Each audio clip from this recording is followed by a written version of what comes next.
Hello, it is my great pleasure to be here in the A-Care meeting for my second time. Thanks to the organizer for inviting me. And I must say something that is real and is quite ironic. I take statins for primary prevention of heart disease, and yesterday I forgot to take it. So even in healthcare providers speaking in adherence meetings, you can see that adherence is a problem. Okay, I'm going to talk about adherence in medical treatments in oncology and particularly in the gastrointestinal cancers.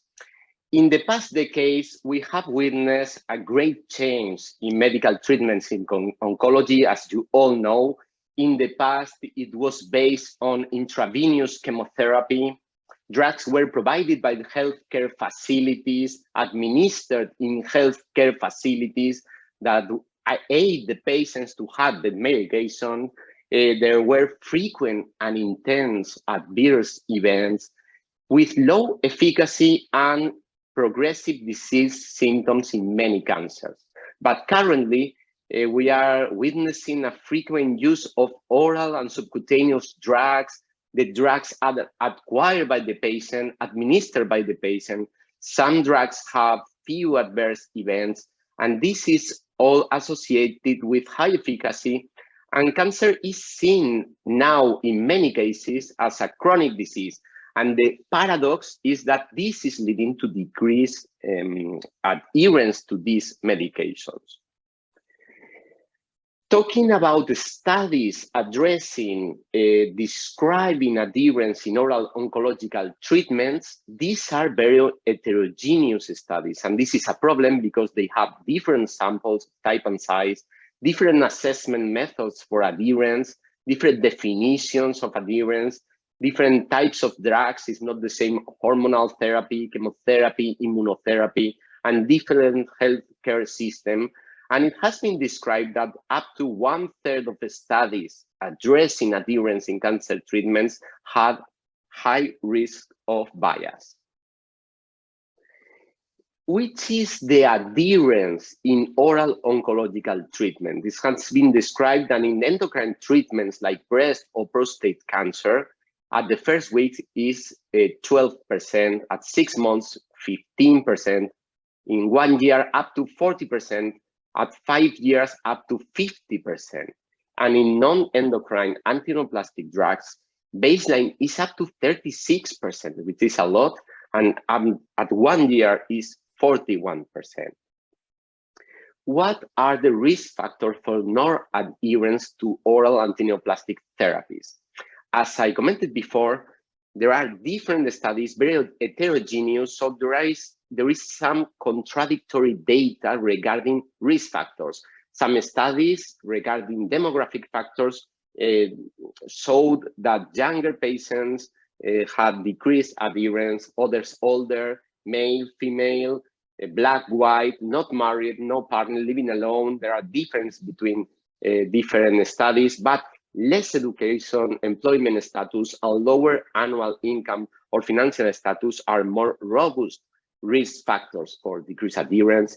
Regarding psychosocial and cognitive factors, lower social support, higher depression or antidepressant use, anxiety, higher quality of life. If you are very good, you may not take your medications, forgetting to take those, or worse, verbal memory. Regarding health risk and perception factors, no family history of cancer, you have not lived this terrible disease before, associated to decreased adherence, use of alcohol and cigarettes, greater concerns or negative emotions related to medication, lower perceived necessity of medication, less satisfaction with information received, which is very important, communication with healthcare practitioners, less self-efficacy in long-term medication behavior, less knowledge of disease and treatment. There are many disease factors, and again, some of them are contradictory between different studies, comorbidities, more or few, longer duration of time since diagnosis, lower disease risk class at diagnosis, lower tumor stage, diagnosis of incurable cancer, the higher cancer complexity, worse disease severity marker, the tumor size with contradictory data, node-negative breast cancer, lymph node involvement, suboptimal treatment, cytogenic response, or less hormone suppression, cancer recurrence, worse survival, higher all-cause mortality. Regarding the treatment factors, this is important on our side, higher dose, greater toxicity, side effects, symptoms or adverse events, medications or concomitant prescriptions, more or fewer, delay of hormone treatment, duration of treatment, again, contradictory results between studies, adjuvant chemotherapy, combination of hormone therapy and radiation and chemotherapy. We will see an example of that, hormone replacement therapy. Regarding utilization factors, more long-term care received, more outpatient visits, emergency department visits, urgent care hospitalization, more tests and procedures, no attendance at regular follow-up appointments or rehabilitation program.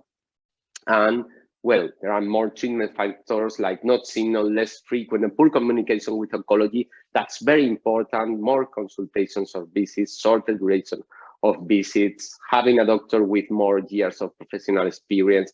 There are many factors that has been described. Maybe we need more robust, more studies that are better designed to detect the key factors for decreased adherence to oncological treatments.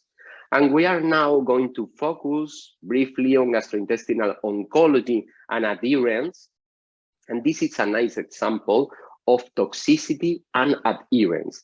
This is a real-world study looking at patients in real clinical practice, and they look in patients with metastatic colorectal cancer, adherence to two different treatments, trifluridine plus tipiracil, we will call this treatment TT, versus regorafenib.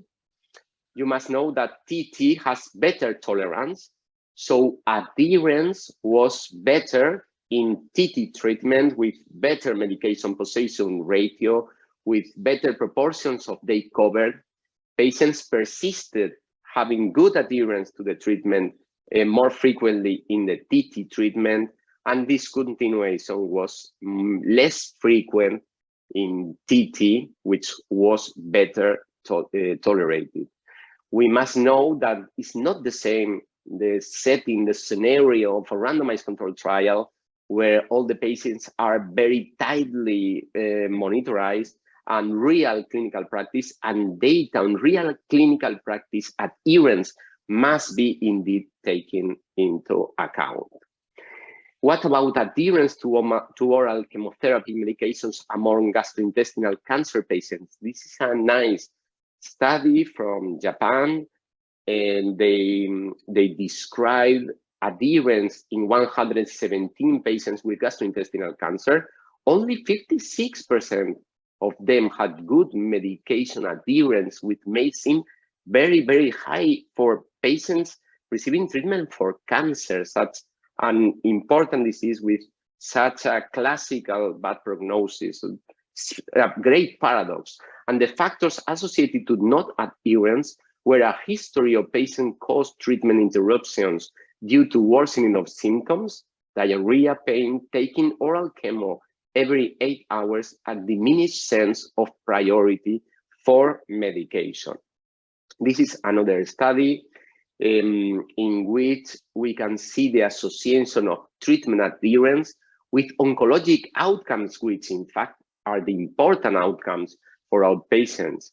This was in patients with rectal cancer. This is a post-hoc analysis of a phase 3 randomized clinical trial involving more than 1,200 patients.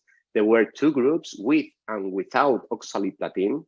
Patients with locally advanced rectal cancer received neoadjuvant chemoradiotherapy and then adjuvant chemotherapy, and the main outcome variable was disease-free survival. And you can see how in neoadjuvant fluorouracil chemoradiotherapy, decreased adherence was clearly associated and significantly associated with decreased disease-free survival. This did not happen in neoadjuvant chemotherapy afterwards. So we can conclude regarding this paradox of non-adherence to treatment in oncology that we are experiencing a fascinating time in oncology. Targeted and highly effective treatments, these are treatments that are easy to administer and safer. However, this is associated with adherence problems. Studies are heterogeneous, some of them are biased, but non-adherence is frequent. This is clear, and we have to know more about factors that are associated to non-adherence in these important diseases. The causes of non-adherence are complex, involving patients, disease, and treatment factors, and data on adherence must be considered and addressed with the patient. The strategies to improve adherence must be part of the management of neoplastic diseases. Thank you very much for your attention,